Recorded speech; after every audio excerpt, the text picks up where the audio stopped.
Hello दोस्तों, ये दूसरा वीडियो है अध्याय 4 का, यानी दो चर वाले रैखिक समीकरण का। तो इस वीडियो में हम लोग दो चर वाले रैखिक समीकरण बनाना सीखेंगे। यानी कहने का मतलब कि दो चर वाले रैखिक समीकरण किस प्रकार से बनाया जाता है उसके बारे में हम लोग चर्चा करेंगे और सीखेंगे। तो चलो वीडियो को स्टार्ट करते हैं। जैसे कोई एग्ज़ाम्पल दिया होता है, उसमें बोला होता है कि कोई बच्चा है, उसके पास एक किताब है जिसकी कीमत जो है एक कलम से 2 गुनी है। तो इस प्रकार से ऐसे जो क्वेश्चन होते हैं तो उसको हम लोग एक दो चर वाले रैखिक समीकरण में किस प्रकार से लिखेंगे, उसी को हम लोग कहते हैं दो चर वाला रैखिक समीकरण बनाना। जैसे एक उदाहरण दिया है कि दो खिलाड़ी मिलकर 120 रन बनाते हैं। ठीक, दो खिलाड़ी हैं, वो दोनों मिलकर 120 रन बनाते हैं। तो इसको दो चर वाले रैखिक समीकरण के रूप में लिखना है। तो हम लोग मान लेते हैं कि एक खिलाड़ी जो है, पहला खिलाड़ी है, वो x रन बनाता है, और जो दूसरा खिलाड़ी है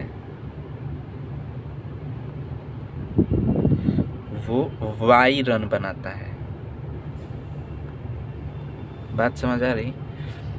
हम लोग मान लेंगे कि एक पहला खिलाड़ी x रन बनाया, दूसरा खिलाड़ी y रन बनाया। तो दोनों ने मिलकर कितने रन बनाए हैं? 120 रन। तो इसको हम लोग लिख सकते हैं कि यदि पहला खिलाड़ी का रन और दूसरे खिलाड़ी का रन को जोड़ दिया जाए तो वो मिलकर 120 रन हो जाएंगे, क्योंकि दोनों खिलाड़ी ने मिलकर 120 रन बनाया है।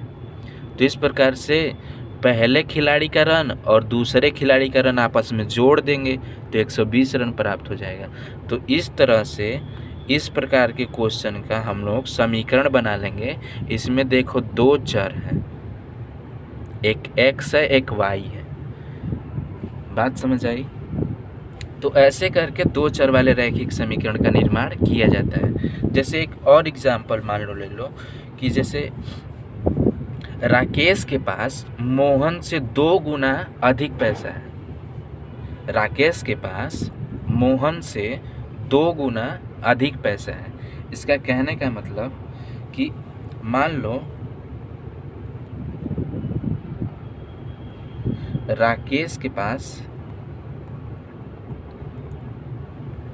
x रुपए हैं, ठीक, उसी तरीके से मोहन के पास y रुपए हैं। अब इसमें जो बोला है वो है कि जो राकेश के पास मोहन से 2 गुना है, मोहन से 2 गुना है, यानी मोहन के पास कम रुपए होंगे और राकेश के पास ज़्यादा होंगे। तो मोहन में, यानी कि मोहन के पास जितने रुपए हैं उसमें 2 से यदि हम लोग मल्टीप्लाई कर दें तो राकेश के बराबर हो जाएगा। बात समझ में आ रही? तो इसे हम लोग लिख सकते हैं कि x बराबर 2y, x बराबर 2y। क्यों लिखे? क्योंकि जो राकेश के पास है पैसा वो x रुपए है और ये किसके बराबर है? मोहन के पैसे से 2 गुना है। तो मोहन के पास तो y है। तो इस तरह से समीकरण बन गया।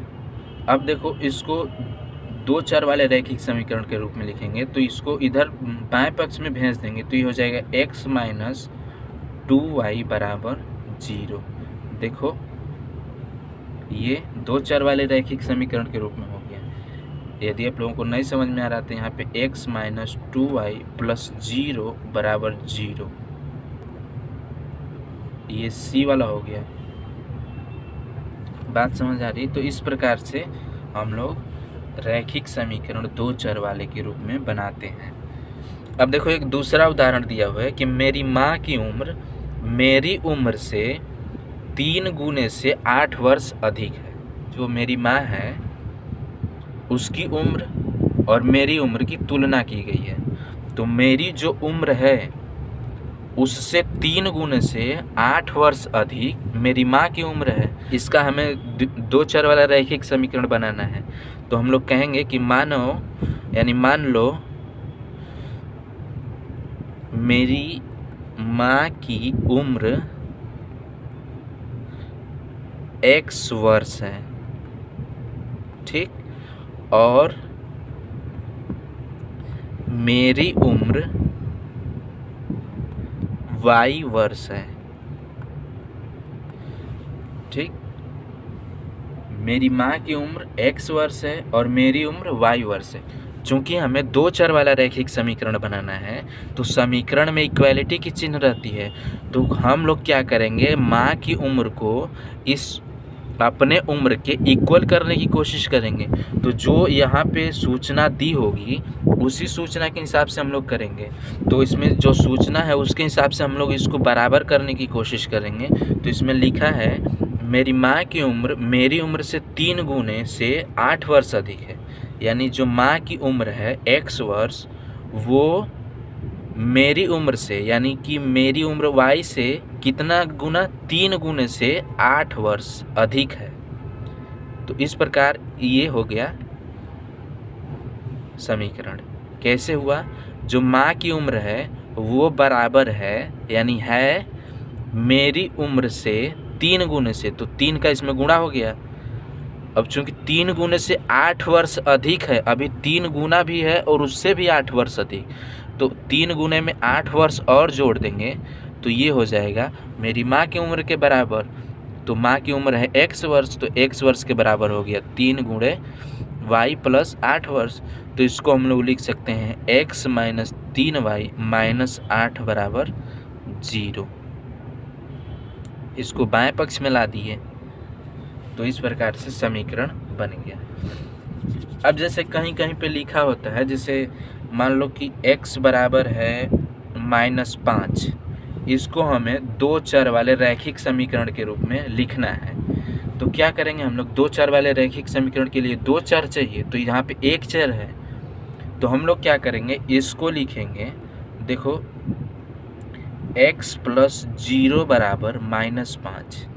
कोई प्रॉब्लम है नहीं, किसी भी संख्या में 0 को जोड़ोगे तो उतना ही रहेगा x, ठीक, बात समझ आई। तो अब इस 0 को क्या लिखते हैं, देखो x प्लस 0 गुना y बराबर -5।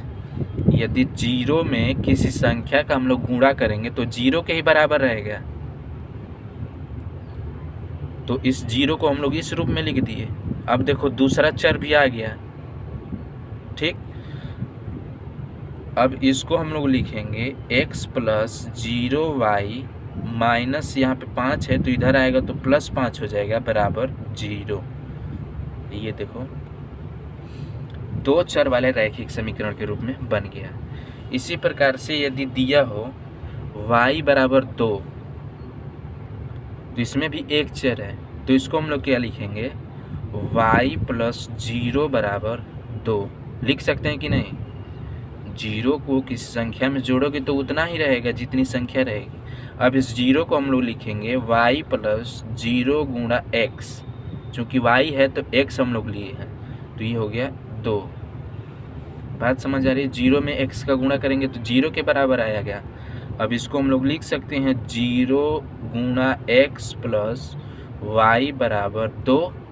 अब इसको हम लोग लिख सकते हैं 0 गुणा x प्लस y और ये -2 बराबर 0। ये हो गया दो चर वाला रैखिक समीकरण। देखो दो चर हैं। इस प्रकार से यदि कोई एक चर दिया हो और उसको दो चर वाले रैखिक समीकरण के रूप में रूपांतरित करना हो तो इस प्रकार से करते हैं। यहाँ पर डायरेक्ट आप लोग कर सकते हैं x प्लस 0y बराबर -5, डायरेक्ट आप लोग कर सकते हैं। लेकिन ये मुझे आप लोगों को समझाना था कि ये 0y कैसे आया है। ये 0y एक्चुअली में 0 है, लेकिन उसको चर के रूप में प्रदर्शित कर दिया गया है और ये वास्तविक संख्या के रूप में। इसको भी डायरेक्ट आप लोग कर सकते हैं 0 गुणते x प्लस y बराबर 2। ये आप लोग डायरेक्ट कर सकते हैं। ये अब मैंने आप लोगों को समझाने के लिए बताया है। जैसे मान लो दे दिया हो 2x बराबर 3, तो इसको हम लोग क्या लिख सकते हैं, 2x प्लस 0y बराबर 3। अब इस 3 को इधर लाना चाहें तो इसको लिख सकते हैं 2x + 0 गुणे y माइनस 3 बराबर 0। ये हो गया उस समीकरण के रूप में। जैसे एक और उदाहरण से समझ लेते हैं। मान लो दिया हो कि रमेश के पिता की उम्र रमेश की उम्र से 2 गुने से 5 वर्ष अधिक है, ये दिया हुआ है। तो इसको हम लोगों को क्या करना है, दो चर वाले रैखिक समीकरण के रूप में लिखना है। तो दिया है कि जैसे हम लोग पहले लिखेंगे कि माना रमेश की उम्र x वर्ष है, ठीक। उसी प्रकार से मान लेंगे उसके पिता की उम्र y वर्ष है। बात समझ आ रही? रमेश की उम्र x वर्ष और पिता की उम्र y वर्ष। तो उसमें जो सूचना दी हुई है वो है कि जो उसके पिता की उम्र है यानी y वर्ष, ये रमेश की उम्र से यानी x वर्ष के 2 गुने से 5 वर्ष अधिक, यानी कि पिता की उम्र कैसे बराबर करेंगे, समीकरण बनाने के लिए बराबर करना पड़ेगा। तो जो पिता की उम्र यानी y वर्ष है ये है, तो रमेश की उम्र से यानी x वर्ष के 2 गुने से 5 वर्ष अधिक है। तो ये 5 वर्ष अधिक मतलब 5 जोड़े, तो ये पिता की उम्र प्राप्त हुई। तो इस प्रकार ये समीकरण बन गया y बराबर 2x + 5। यहाँ पे ये रमेश की उम्र है और ये पिता की उम्र है। तो पिता की उम्र जो है रमेश की उम्र से 2 गुना है और उससे भी 5 वर्ष अधिक, तो 2 गुना + 5 वर्ष अधिक। बात समझ आ रही? यदि बोल देता कि 2 गुने से 5 वर्ष कम है तो क्या करते, y बराबर यानी पिता की उम्र 2 गुने से, ठीक, 2 गुने से यानी 2x से 5 वर्ष कम है तो इसमें से 5 घटा देते, तो ये हो जाता समीकरण। बात समझ आ रही? तो इस प्रकार समीकरण बनाते हैं हम लोग। अब इसको आप लोग बाएं पक्ष में कर लेंगे तो यहाँ पे हो जाएगा y - 2x - 5 बराबर 0। ये हो जाएगा उसका समीकरण।